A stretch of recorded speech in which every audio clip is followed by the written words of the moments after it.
Estes malditos livros das cabeceiras, as canetas dos estojos, as borrachas e os apontadores e tudo junto, vamos nessa!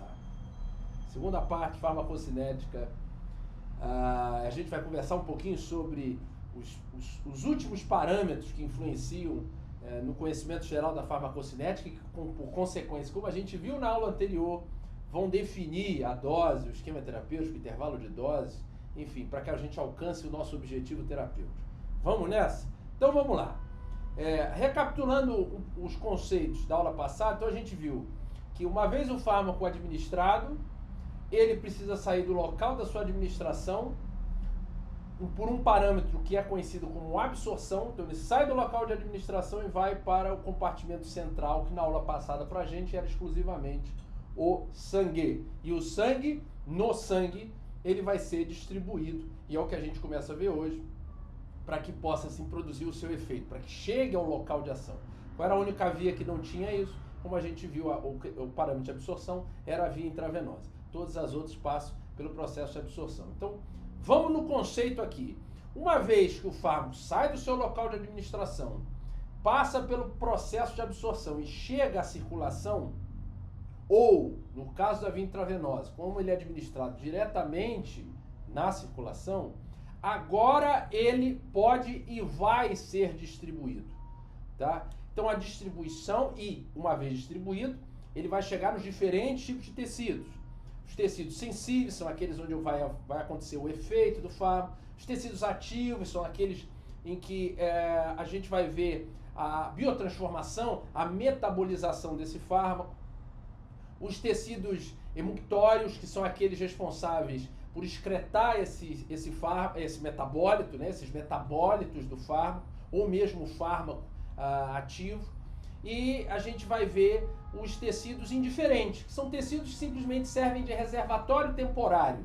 Porque como é uma substância química, ele pode interagir, vai interagir com diferentes moléculas, estruturas do organismo.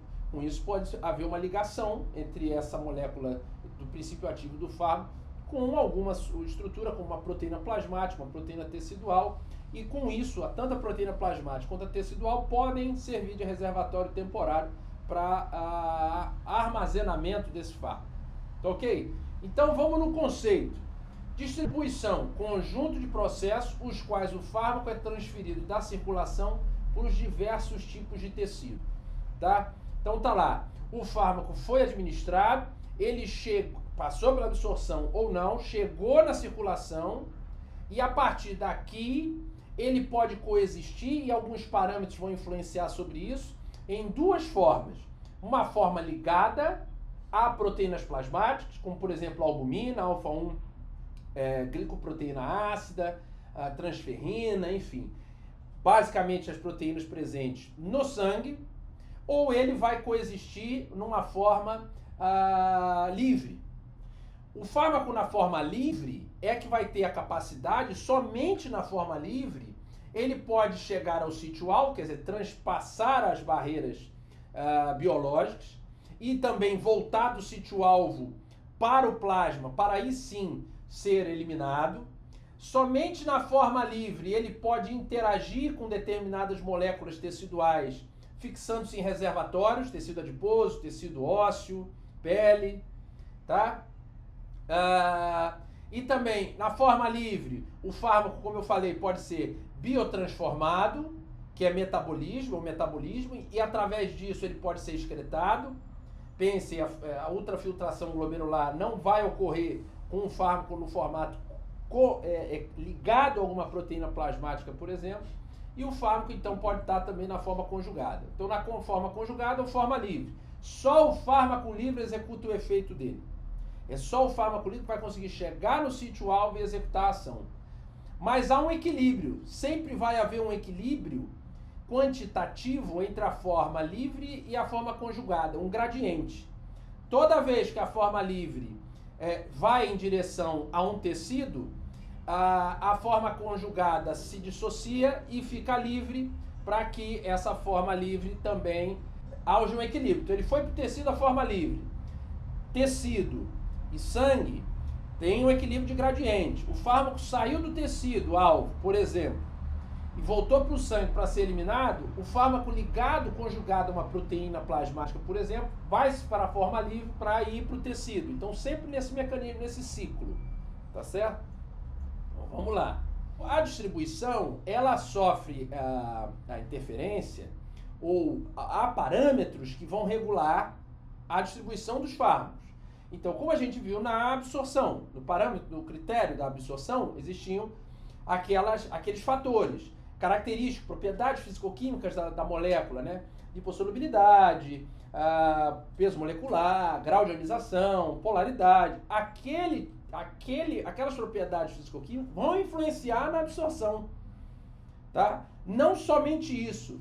Então, se o fármaco, por exemplo, vamos pegar o exemplo, o fármaco é lipossolúvel, de baixo peso molecular, não ionizado e encontra-se sem carga. Então ele está apolar. Ele sofre o processo de transporte por difusão simples, correto? Nesse caso, para a gente analisar a capacidade de distribuição do fármaco, vai ser relacionado a essa taxa de passagem dele, da difusão desse transporte. Só vai ficar relacionado a isso, porque ele tem características específicas. Então, a propriedade dele é favorável com que ele se distribua. Então, com isso, a distribuição vai ser avaliada basicamente nessa propriedade de sair do sangue para o tecido. Tá certo? Então, do gradiente, né? Essa variação de gradiente. Se o fármaco não tem essas características, ele é hidrossolúvel, ele é polar, ele tem alto peso molecular, aí a distribuição vai se basear especificamente nos transportes de membrana. Porque os fármacos que são hidrossolúveis, que têm alto peso molecular, que são polares, eles necessitam de transporte, muitas vezes, ativos secundários ou ativos, para fazer transpassar a barreira, no caso, o exemplo que eu estou dando, uma barreira como a membrana plasmática das células, tá? Então, a diferença das propriedades fisicoquímicas vão influenciar.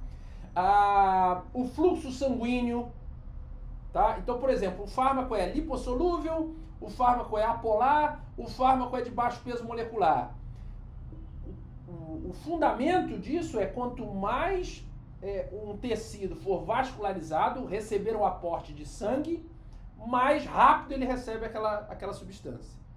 Se o fármaco for hidrossolúvel, polar, de alto peso molecular, o parâmetro do fluxo sanguíneo não vai ser o primordial a influenciar, e sim os transportes de membrana.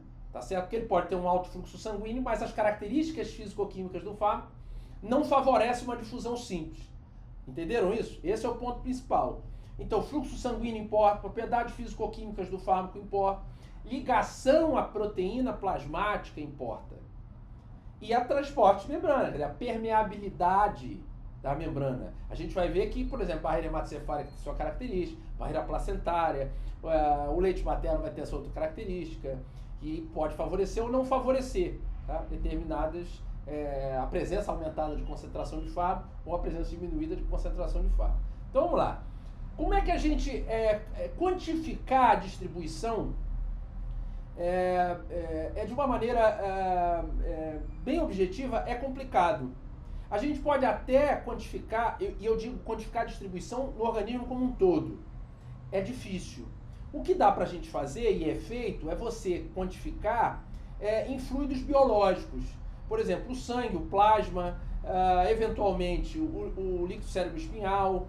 Você tem como coletar, ou mesmo outros fluidos orgânicos, você tem como coletar esses fluidos e dosar a concentração do fármaco no fluido, estimar pela dose que você administrou se o fármaco se distribui muito ou pouco, tá? Mas existe um parâmetro farmacocinético que passa pela matemática, quer dizer, um modelo matemático bem simplificado, que é a divisão do organismo em compartimentos. Então, por exemplo, a forma mais simples da gente entender isso é o modelo de um compartimento, essa cinética de um compartimento. Como é que seria isso?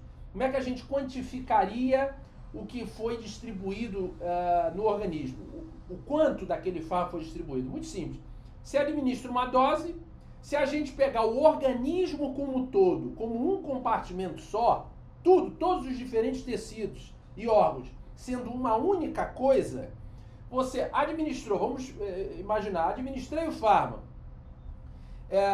Qual vai ser a quantidade desse fármaco que vai ser distribuída? É muito simples, é o que eu administro. Então, eu vou pegar o exemplo, vou até utilizar o exemplo de baixo. Ó. Isso aqui é um gráfico, concentração plasmática, pelo tempo, gráfico comum na farmacologia, como a gente já falou, uma administração intravenosa em bolos, né? Então, o que acontece? De início, isso é concentração inicial, tá? Plasmática do fármaco. Então, de início, eu tenho um pico de concentração, não tem absorção, o fármaco cai todo na corrente sanguínea, tá lá. À medida que o tempo passa, ele vai diminuindo a concentração. Por quê? É o que eu administrei menos o que... É o que eu administrei menos o que foi eliminado. Então, exatamente. Você administra. O compartimento é uma coisa só. Então, entra e sai. O que entra menos o que sai. Tá? E aí você tem o quanto ficou distribuído. Então, se eu administrei 100 gramas e eu eliminei depois de 1 hora, aí tem um intervalo de tempo. A gente vai estipular, normalmente vai ser em horas. E depois de 1 hora eu tenho 50 miligramas, significa que eu eliminei 50 miligramas, significa que tem 50 miligramas dentro, espalhados pelo meu organismo, pelos meus tecidos, tá certo? Então essa é a forma mais simples, modelo de um compartimento, é a diferença da dose administrada pela eliminação, tá certo? Então você vê no início uma dose intravenosa em bolos, que você tem um pico de concentração, porque você administra rapidamente, cai no sangue, e com o passar do tempo, de forma linear, essa concentração vai diminuindo. Tá? Então, até chegar a um ponto de concentração mínima, até extinguir o efeito e aí o fármaco ser completamente eliminado. Então, isso é um modelo matemático. Para quê? Para eu tentar quantificar o quanto daquele fármaco se distribui. Se aquele fármaco se distribui muito ou pouco para os tecidos. Porque, entendam, esse parâmetro vai ser um dos parâmetros mais importantes e que vai se relacionar com a depuração do fármaco, e esse parâmetro vai se relacionar com a meia-vida de eliminação do fármaco. Então, entendo, como é que foi denominada essa variável matemática em farmacocinética? Volume e distribuição. Então, volume e distribuição é um volume fictício, uma variável matemática que vai prever, a partir de uma dose administrada, o quanto tem na corrente sanguínea depois do intervalo de tempo. Então, normalmente a unidade é em litros por hora ou por minuto, enfim. Então, é o quanto que... Se o organismo for um compartimento só, ele é esse volume. Então, se eu sou um indivíduo de 70 quilos, imagine, se eu sou um indivíduo de 70 quilos, então eu tenho lá 3 litros de plasma, 5,5 de sangue, 12 de líquido extracelular, 42 litros de água. Eu tenho quase praticamente 70 litros, né, de volume líquido. Então eu sou um compartimento só. O que seria o volume de distribuição? Quanto daquela dose que eu administrei, que volume matemático, não físico, mas matemático, seria necessário para comportar o quanto daquela dose se distribui no meu corpo. Então, se eu tenho, por exemplo, vou dar um exemplo para vocês, o diazepam. O diazepam tem volume de distribuição de 140 litros. Percebam, se eu tenho 70 quilos, o diazepam ele tem quase 2 vezes mais a necessidade de um volume do que o volume do meu corpo. Entendeu? Então é um volume matemático, ele não é físico, ele não existe aquele volume. Ele só é um preditor para te dizer, olha, o diazepam se distribui pra caramba. O que está traduzindo isso? O diazepam se distribui muito para os tecidos. Entendeu? Então eu preciso de um volume grande de líquido. Eu estou fazendo um paralelo. Eu precisaria de um volume grande de líquido para comportar aquela dose de diazepam, tendo como parâmetro a distribuição dele no organismo. Então, se o volume de distribuição é grande, significa que o fármaco se distribui muito pelos tecidos. Se o volume de distribuição é pequenininho, significa que o fármaco fica concentrado no sangue. Ele se distribui pouco. Por quê? Porque ele pode ser hidrossolúvel, porque ele pode ser polar, porque ele pode ter alto peso molecular, porque ele está ligado a uma proteína plasmática. Vocês estão entendendo? Então olha as relações que a gente vai fazendo. Então, esse modelo de um compartimento é o mais simples para entender o volume de distribuição e como a gente quantifica, como a gente prevê. Por que é importante prever? De novo, porque aí você sabe, sabendo o volume de distribuição, você pode calcular, por exemplo, a depuração, ou vai participar do cálculo da eliminação, e aí você acerta a dose. Eu preciso de uma dose tal, porque essa droga se distribui muito, e ela é eliminada depois de tanto tempo, e aí influencia na minha vida, ela permanece tantas horas no meu corpo, naquela dose. Então eu vou acertar a dose, vou acertar os intervalos de dose, vou acertar o tempo de terapia. Veja, olha como isso é importante, tá? Isso só o primeiro critério, que é o volume de distribuição. Mas normalmente, na farmacocinética, a gente vai usar